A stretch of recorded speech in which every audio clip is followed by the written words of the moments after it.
السلام علیکم ورحمۃ اللہ۔ چھٹی جماعت کے طالب علموں، آپ اپنی کتاب اور پاسٹس کا پیج نمبر 12 نکالیے۔ کل ہم نے نئی لیسن کا آغاز کیا تھا، تو آج ہمیں یہاں سے آگے پڑھنا ہے۔ How do we know about these people? کن لوگوں سے متعلق ہم جانتے ہیں یا بات کرتے ہیں؟ تو آپ کو معلوم ہے تشار جو چنئی سے دلی جا رہے تھے اپنے کزن کے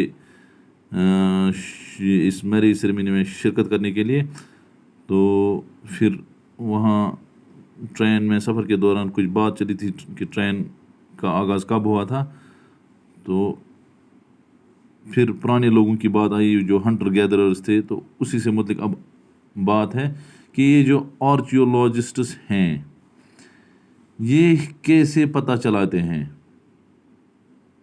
تو کیا ہے، یہ کچھ چیزیں حاصل کرتے ہیں زمین سے، کہیں ایکسکیویشن کرتے ہیں، اور یہ ان سے پتہ چلتا ہے کہ یہ جو ہنٹر گیدررز ہیں انہوں نے کیا بنایا اور کس چیز کے لیے استعمال کیا ہے۔ اور ایسا لگتا ہے کہ یہ جو لوگ تھے پرانے زمانے کے لوگ، انہوں نے جو چیز بنائی یا جس چیز کا استعمال کیا وہ زیادہ تر یا تو سٹون کے بنے ہوئے تھے، یا ووڈ یعنی لکڑی کے، یا بون یعنی ہڑی کے، اور اس میں یہی 3 چیزیں جو اچھی طرح سروائیو ہوئے تھے اس زمانے میں۔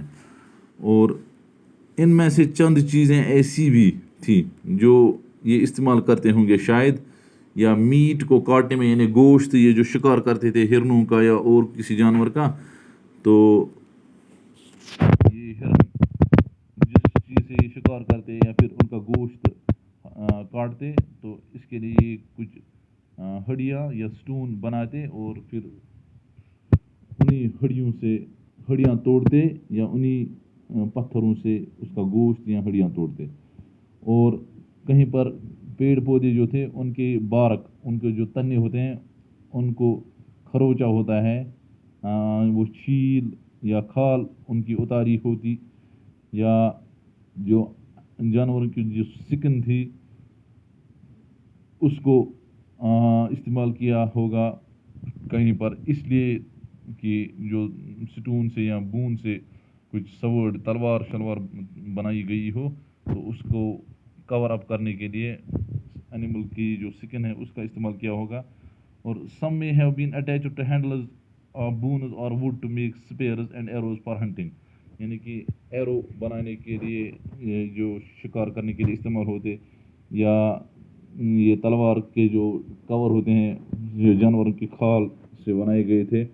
تو آرکیولوجسٹس یعنی ماہرین آثار قدیمہ زمین کو دیکھ کر، زمین کی کھدائی کر کے وہاں سے جو چیزیں حاصل کرتے ہیں ان کو دیکھ کر وہ پھر بتاتے ہیں کہ ان لوگوں کا رہن سہن، ان کی غذائیں، ان کے حرکات و سکنات وہ کیا ہوتے ہیں۔ اسی سے ہمیں پتہ چلتا ہے کہ یہ پرانے زمانے کے لوگ کیسے تھے، یہ hunter gatherers. Wood was also used to make huts and tools, اور لکڑی کا استعمال ہوا تھا جھونپڑیاں بنانے کے لیے اور کچھ ہتھیار بنانے کے لیے۔ یہاں پر کچھ چیزیں دکھتی ہیں، تو یہ stone tools may also have been used for left digging the ground to collect edible roots, یعنی کہ کچھ غذائی اجناس جو یہ پودوں کے جو جڑ ہوتے ہیں، روٹس ہوتے ہیں، ان کو حاصل کرنے کے لیے کچھ پتھر ایسے تھے زمین کی کھدائی کر کے وہ نکالتے تھے۔ یہاں پر ایک میپ ہے، اس میں دکھایا گیا ہے کہ all the places marked with red triangles are sites from which archaeologists have found evidence of hunter gatherers۔ یہاں جو میپ پر یہ جو ریڈ نشان لگے ہوئے ہیں، ریڈ مارکس لگے ہوئے ہیں، تو ان ریڈ مارکس کا مطلب ہے کہ یہ وہ سائٹس ہیں، یہ وہ علاقے ہیں، جگہ ہیں جہاں پر آرکیولوجسٹ یعنی ماہرین آثار قدیمہ آئے اور وہاں سے انہوں نے کچھ شواہد یا ثبوت حاصل کیے ان لوگوں سے متعلق جنہیں ہنٹر گیدررز کہا جاتا ہے۔ اور آگے بڑھتے ہیں۔ As stone tools were important, people tried to find places where good quality stone was easily available۔ جب ماہرین آثار قدیمہ نے سمجھا کہ یہ جو ان لوگوں کے سامنے یا ان لوگوں کے پاس ایک پتھر کی ایک بہت زیادہ امپورٹنس تھی، اس لیے ماہرین آثار قدیمہ وہاں تلاش کرنے گئے جہاں مطلب یہ پتھر پتھروں کی اچھی قسم آسانی سے دستیاب ہو، تو وہاں بھی یہ تحقیق کرنے کے لیے جاتے. Many of the caves in which these early people lived have paintings on the walls. یہ جو کچھ ابتدائی زمانے کے لوگ تھے، ان کے جو غار تھے، ان غاروں میں جا کر ان ماہرین آثار قدیمہ نے یہ پتہ لگا لیا ہے کہ ان کے دیواروں پر کچھ پینٹنگ بھی کی ہوئی ہے. اور some of the best examples are from, کچھ عمدہ مثالیں، بہترین مثالیں جو ہمیں ملتی ہیں ماہرین آثار قدیمہ کے ذریعے سے، تو وہ ہے ہندوستان کا ایک شہر، وہ آج بھی ہے مدھیہ پردیش اور ساؤدرن اتر پردیش، یعنی جنوبی Uttar Pradesh. These painting show, اس پینٹنگ میں کیا ہوتا ہے، wild animals drawn with great accuracy.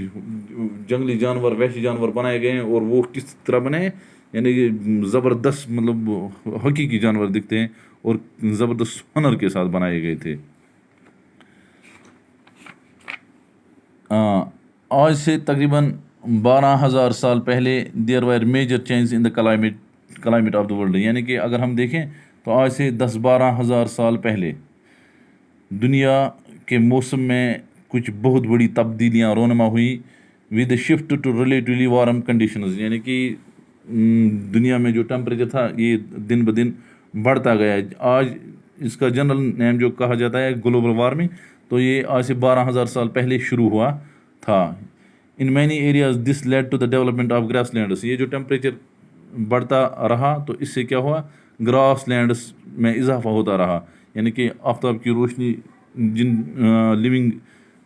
جن پلانٹس پر پڑتی تو یہ اچھی طرح نکھر آتے ٹیمپریچر سے. This in turn led to an increase in the number of. جب گھاس کے میدان بڑھنے لگے تو اس سے انکریز ہوئی کن چیزوں میں، یہ جانور ڈیئر ہیں، اینٹیلوپ ہیں، یعنی 12 سنگے بکریاں، شیپ، کیٹل. یہ اس لیے بڑھے کیونکہ جب انہیں وقت پر اچھی غذائیں ملیں تو ان کی نسل بھی بڑھتی رہی اور جانور اچھی طرح سروائیو کرنے لگے اس گراس پر. Those who hunted these animals now followed them. یہ جو ان جانوروں کو شکار کرتے وہ لوگ، وہ ان جانوروں کے پیچھے پیچھے چلتے، learning about their food habits. اور ان جانوروں کے کھانے کی جو عادات ہیں ان کا پتہ لگاتے، اینڈ دیئر بریڈنگ سیزنز. اور یہ بھی پتہ لگانے میں رہے کہ ان کا جو بریڈنگ سیزن، یعنی کہ یہ جو اپنی یہ نسل دیتے تو یہ کون سا موسم کس وقت یہ دیا کرتے ہیں. It is likely that this helped people to start thinking about herding and rearing. جب لوگوں نے ایسا کیا تو انہیں ایک اور کنسیپٹ آیا جسے کہتے ہیں ہرڈنگ اینڈ ریئرنگ، یعنی کہ ان مویشیوں کا پالنا، ان کی دیکھ بھال کرنا، دیکھ ریکھ کرنا. فشنگ آلسو بیکیم امپورٹنٹ ہے. اس کے ساتھ ساتھ مچھلیوں کا شکار بھی ایک اچھا فن ان لوگوں میں آ گیا. اور انشاءاللہ